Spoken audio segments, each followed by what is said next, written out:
Grande Prêmio da Holanda, vitória dominante de Lando Norris, Sargent substituído e Ferrari indo ao pódio uma semana antes do GP da Itália. Começa agora a sua análise completa.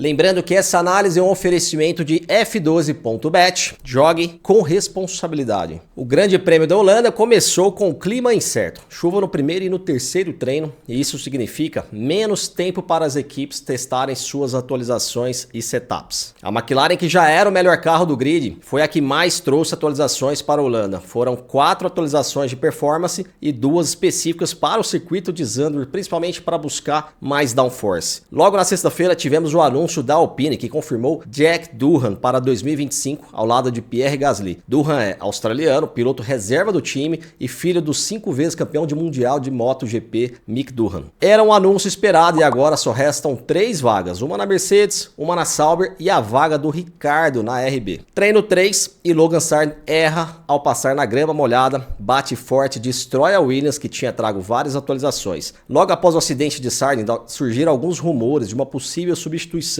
de imediato. Hoje, terça-feira, dia 27, a Williams anunciou o afastamento de Sargent e a contratação do argentino Franco Colapinto, que vem lá da Fórmula 2 e é do programa de desenvolvimento de pilotos da Williams como seu substituto até o final do ano. Pegou todo mundo de surpresa, eu esperava uma possível até promoção a pedido da Mercedes, vinculando ali algum acordo financeiro com o Kimi Antonelli, mas é o argentino que vai estrear já neste final de semana em Monza. Classificação. Como era esperado, a Williams não conseguiu arrumar o carro de Sargent a tempo e ele ficou de fora da classificação. O destaque negativo da classificação foi para o Hamilton, que ficou de fora logo no Q2. Ele cometeu um erro na freada da curva 1, que lhe custou mais de 2 décimos, conseguiu recuperar um pouco ao longo da volta, mas errou mais uma vez em outra freada e ficou a quase 4 décimos do Russell, o suficiente para ficar fora do Q3 nessa Fórmula 1 que está super apertada. Carlos Sainz também não passou e foi também por um erro na freada da curva 1, e também lhe custou cerca de 2 décimos em relação ao Leclerc. No Q3, a pole foi de Norris, mas a volta do Verstappen foi espetacular. Claramente ele não tem o melhor carro do grid e ele, que saiu em desvantagem, começou a volta depois da primeira curva em desvantagem para o Norris, chegou até a última curva com a pole. Destaque para a velocidade dele na curva 7 e a freada da curva 9. Impressionante. Só que ele exagerou na freada da 11 e perdeu bastante na saída, e na 13 também tentou ir para o acelerador muito cedo, ainda na entrada da curva, quando ele ainda tinha alguma pressão de freio. Entregou 3 décimos e meio para o Norris, que fez mais uma pole para a McLaren, com Piastri em terceiro, Russell em quarto e Pérez com uma boa posição, visto do desempenho dele dos GPs anteriores, saiu na 5ª posição. Depois da classificação, 2 punições. Albon foi desclassificado por ter o assoalho em não conformidade com as especificações técnicas da FIA. No regulamento, cada medida de volume de cada peça é especificada e por alguma razão o assoalho do Albon não bateu com as medidas da FIA. Com isso, ele largou de último. Hamilton também foi punido por atrapalhar Sérgio Pérez na classificação. Na minha opinião, tudo bem, atrapalhou, mas não tinha muito o que o Hamilton fazer também. E Magnussen trocou a bateria e a central eletrônica, estourando o limite que ele já estava, e largou do box. E aí vamos para a corrida. Para Zandvoort, a Pirelli escolheu a gama mais dura, C1, C2 e C3. O motivo é o estresse lateral do pneu sofrido pelas inclinações do circuito. A parede lateral dos pneus precisam ser mais rígidas para aguentar toda essa inclinação. O problema é que com 3 compostos mais duros, a corrida vai para uma parada apenas. A Pirelli fez algumas previsões de estratégias, mas que foram todas furadas. Em nenhuma delas, os pilotos largariam com os pneus médios, e foi o que 16 dos 20 pilotos fizeram. 2 razões. A primeira é porque choveu muito e a chuva tirou a borracha do asfalto. Começar a corrida com os pneus macios tinha o risco de acontecer o graining. O segundo motivo foi que, pensando nisso ou não, das 5 equipes principais, apenas Sainz e Hamilton, que não passaram para o Q3, tinham pneus novos macios guardados. Todos os outros não tinham mais nenhum pneu novo macio. Largada. Max Verstappen, para variar, largou muito bem e assumiu a ponta. E aí uma pausa para explicar um pouco o problema do Lando Norris. Muita gente criticando a largada ruim do Norris, mas dessa vez, na minha opinião, tá mais na conta da McLaren do que na dele, e eu vou tentar te explicar. Analisando o gráfico de telemetria do Norris e do Verstappen, dá para perceber no gráfico de diferença de tempo como o Norris perdeu tempo na largada em relação ao Max e por isso perdeu a primeira posição. Agora, veja o outro carro da McLaren. Repare como eles mantêm a mesma distância um em relação ao outro durante toda a largada. Adicionando agora o Piastri nos gráficos, olha como no gráfico de velocidade das duas McLarens é muito parecido. Eles perdem o mesmo tempo para o Verstappen. Verstappen segurou o acelerador em 20% por um tempo, enquanto os carros da McLaren subiram para 40% muito mais rápido. O Verstappen com menos acelerador transfere menos força para as rodas e sem perder tração, ele consegue chegar mais rápido no 100% do acelerador, enquanto as duas McLarens precisam de levar mais tempo para conseguir chegar no 100% sem perder tração. Isso faz as duas McLarens perder os mesmos 3 décimos de segundo até a primeira curva, exatamente a mesma perda. Verstappen contra Russell e Leclerc. Dá para ver que a Mercedes teve um procedimento muito parecido com a Red Bull, mas ainda perdeu um pouquinho, muito pouco, mas perdeu. Mas a melhor largada de todas dos pilotos da frente foi a de Charles Leclerc. Enquanto Verstappen e Russell iniciam com 20%, Leclerc já começa com 40%, assim como a McLaren, mas mesmo assim ele consegue ir para o 100%, não muito diferente dos outros pilotos. Leclerc foi ainda muito mais agressivo do que Norris, e mesmo assim largou melhor até que Verstappen. E agora você está me perguntando, por que funcionou com Leclerc e não funcionou com Norris? Porque são carros diferentes, com configurações diferentes. Nem tudo que funciona para um, funciona para o outro. Isso vai envolver muita coisa. Vai envolver o setup, vai envolver o tipo de construção do carro, e aí tem a questão particular de cada largada. Temperatura dos pneus, ponto da embreagem, mapa de acelerador, mapa de motor, a execução do piloto e um monte de outros detalhes. São vários ajustes específicos particulares de cada time, e vendo como foi a largada do Piastri, dessa vez a conta está mais no erro de procedimento do time do que do próprio Norris, já que os dois fizeram a mesma largada. Não tem como os dois errarem exatamente iguais. E será que não foi a fila do Norris e do Piastri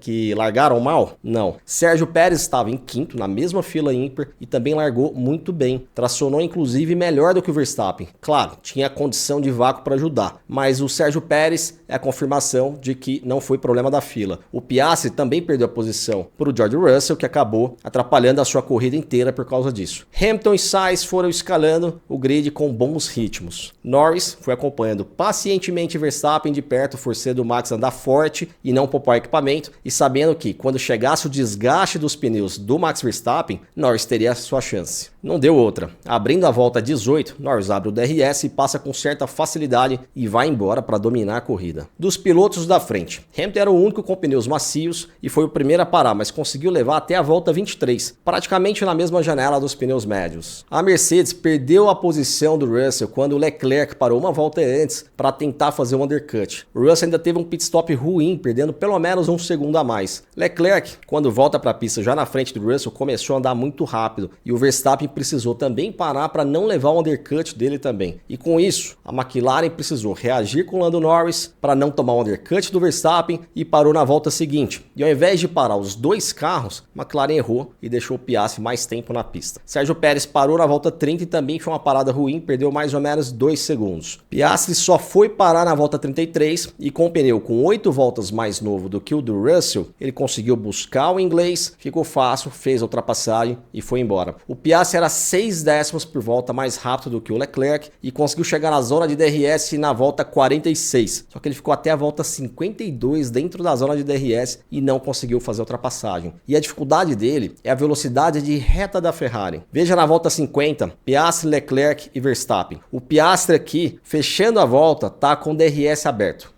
Leclerc e Verstappen não. Olha como a Ferrari tem uma velocidade de reta muito maior do que a de Verstappen, por exemplo. Leclerc fecha a volta com 10 km por hora a mais do que o Verstappen e apenas 15 km por hora a menos do que o Piastri de DRS aberto. Uma diferença que normalmente seria mais de 20 km por hora foi bem menor. Mercedes com estratégia diferente. Hamilton, que havia feito 23 voltas nos pneus macios, fez agora apenas 25 nos duros e parou uma segunda vez, que não era esperado, na volta 48. Russell parou uma segunda vez também na volta 54 e colocou pneus macios usados. Depois da corrida, Russell justificou a segunda parada apenas por uma falta de aderência nos pneus duros. E o Hamilton teria danificado seus pneus em alguma vez que ele travou os pneus e teve que mudar a estratégia para 2 paradas. Vitória de Lando Norris com autoridade, 22 segundos de vantagem para o Verstappen, com direito à melhor volta na última volta.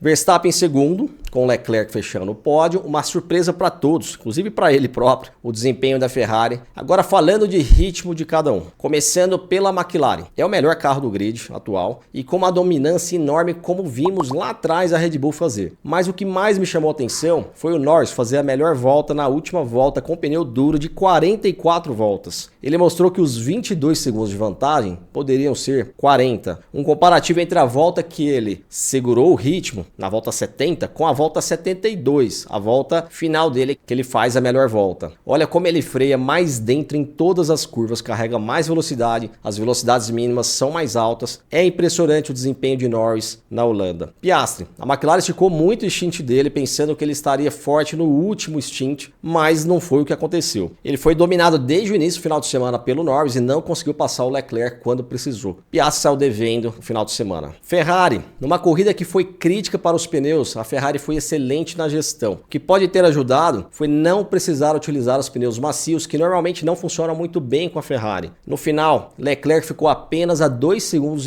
do Max Verstappen e ele próprio disse que depois da corrida que ficou surpreso e que esse desempenho foi completamente inesperado tanto para ele quanto para o time. Comparando o ritmo de Leclerc com o de Verstappen, Leclerc faria frente à Red Bull se tivesse largado mais para frente, principalmente nesse finalzinho de corrida. Sainz também foi muito forte na recuperação. A Ferrari em ritmo de corrida, no geral, era muito rápida. Red Bull, é incrível como todos os pontos fortes da Red Bull se tornaram suas fraquezas. O carro que era excelente de entradas de curva, veja agora como o Verstappen luta para colocar à frente do carro onde ele quer. O desgaste de pneus, que era a maior virtude da Red Bull, se tornou a maior fraqueza. Comparando o ritmo de Verstappen com o de Norris, quanto mais desgastados os pneus ficavam, maior era a diferença. Na volta 14, por exemplo, os tempos eram parecidos. Na volta 22, era 7 décimos por volta mais lento que Norris. E no último stint, por alguma razão, a Red Bull não funcionou com os pneus duros. Já partiu tomando 4 décimos por volta do Norris. Na última volta, quando o Norris aperta, aí sim, 2 segundos de diferença. Claro que o Verstappen poderia também forçar um pouco a mais na última volta se quisesse, mas não acredito que a diferença seria menor do que 1 segundo. Corrida decente do Sérgio Pérez. No primeiro stint ele era um pouco mais lento que o Verstappen, mas no último stint, em alguns momentos, ele foi até mais rápido. Mercedes, fim de semana muito ruim para a Mercedes, que saiu da Bélgica dominando com os 2 carros e sai da Holanda como a 4ª força. O circuito não era o mais adequado para o carro, mas também não tínhamos temperaturas altas, que normalmente prejudicam o desempenho do carro. Saíram da Holanda devendo e muito, na minha opinião. Hamilton fez mais uma boa corrida de recuperação e chegou atrás do Russell, mas falhou muito na classificação, pagou o preço. Boa corrida do Gasly, que foi ao Q3 e terminou nos pontos em 9º, e Aston Martin segue apagada, segue sendo uma decepção. Neste final de semana já teremos o GP de Monza. Estreia do Franco Colapinto na Williams, estreia de Kimi Antonelli no primeiro treino oficial pela Mercedes no carro do Russell e atualizações esperadas da Ferrari. A Ferrari, que sempre andou muito bem no GP da Itália, eles estão muito bem de reta e devem trazer alguma atualização pensando nas próximas corridas, principalmente Monza e Baku, que precisam de uma velocidade forte de reta. Se eu for arriscar um palpite, McLaren eu ainda acredito que vença, mas a Ferrari vai para o pódio e não deve facilitar a vida de Norris e Piastri. A Mercedes eu penso que pode sofrer. Monza trocou todo o asfalto e como todo asfalto novo, este é mais escuro. A temperatura esperada atmosférica é de 33 graus, é quente. Com o asfalto mais escuro ele vai reter mais calor. Normalmente a Mercedes não vai bem nessas circunstâncias. Muito obrigado para você que continua acompanhando nossas análises aqui no YouTube. Se ainda não segue o canal, se inscreve, liga o sininho para ligar as notificações, manda para seus amigos, só assim a gente pode crescer, continuar produzindo conteúdo aqui para vocês. Obrigado.